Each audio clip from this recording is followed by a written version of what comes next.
Namaste. Hi. Let me teach you the Bakasana. I will be giving more breath insights. And the many tutorials there about physical alignment will all help you refine your technique. And then when you add the physical alignment to the breath pattern, the practice becomes meaningful. All right, so principle number one in preparation for the Bakasana, squat position or heels off the ground. Feel the breath. So the length of your breath becomes your distance. So if you're a long breather, extend your hands slightly forward in front of you. But for most of us, it's about one arm distance away from the shoulders. You don't hug the upper back and your knees too fast, too soon. So just allow the hips to relax and then breathe. Good. And then translating the length of the breath to the distance of our shifting movement. All right, so spreading the hands, inhale.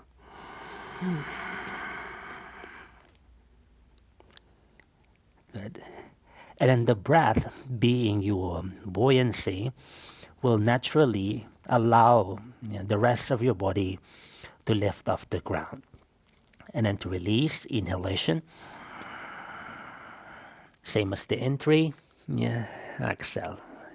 So the inhalation brings the light into the position, and the inhalation sends or brings you back to the position or to your setup, to the earth, lightly too. All right, so the length of the breath becomes your measurement, becomes your distance. Next, in a forward bend, arm balancing, and most hip openers twisting too, the breath goes inside and then to the back of the body. It's a flexion, we close the spine. Therefore, we send the buoyancy or the bulk of the breath to the back, like the shoulders separate, shoulder blades, the back of the ribs expand.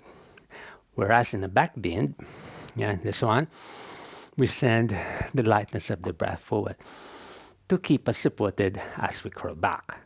In a forward bend, arm balances, although the energy shifts forward, the buoyancy goes to the back. So the breath pulls us up. Uddiyana Bandha, flying up log. So in application, so instead of your chest bouncing forward, relax the chest. And the back domes, but it doesn't round. It goes to a long flexion, like a doming action. And then you will be able to notice my back. Then exhale, inhale, shifting. And then your rise. Good. Don't fight the chest. Keep the head relaxed. Not release, inhalation. And then down. Good. So that's the ideal way of going in, holding it, and out of the position. Now, what if you can't do it simultaneously all at once? So you may learn it using one leg at a time in several breath patterns. But I don't want you to develop this habit of doing it one leg at a time for a long period, because it will create these imbalances in the hips, because we always have this active side, and normally the active side will lead us. So eventually, once you become light in the Bakasana, you need to do it, both sides all at once. But for learning purposes, one leg at a time.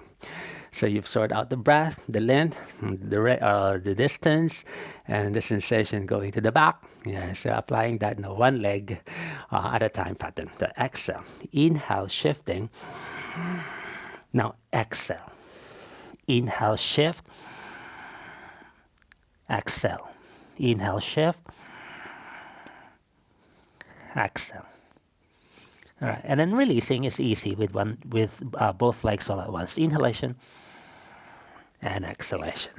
So the principle is every time you attempt to lift your body off the ground, inhale. One leg. Exhale, settle.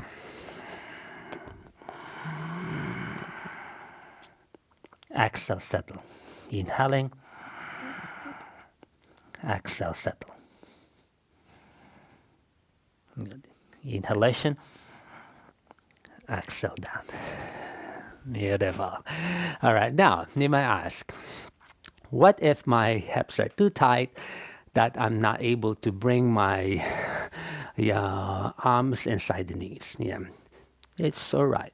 Yeah, my hips are too loose. I'm quite open the hips. That's why I find opening my knees lighter for me because I need to always adjust through my inner joints. Yeah, but for example, yeah, you can't do the knees wide, and then your knees can just go narrow, especially for people with lower back tightness. Yeah, so you might be here. Yeah. And then your hips might not be able to descend all the way down. Doesn't matter. Find your breath. Inhale. And rise. And then here, if you notice, my knees are resting directly against my upper arm, under the armpits. Good. But for me, I find that harder or heavier because I need to always adjust because my hips are open. Yeah, but for some people, that might work lighter for them. Yeah, what's important is the breath. Good. Yeah, so this could be applied not just in the Bakasana, in all arm balances actually, in all asana, in Pranayama too. Once we're able to know our nature, our breath, the length of it, the quality, and how we channelize the breath to those inner compartments. Yeah, we need to access, depending on the requirement of the element at hand, then we experience the deep energetic principle of the practice. So the asana, although it's physical, is a meditation. Good. See you next time and enjoy. Good luck. Namaste.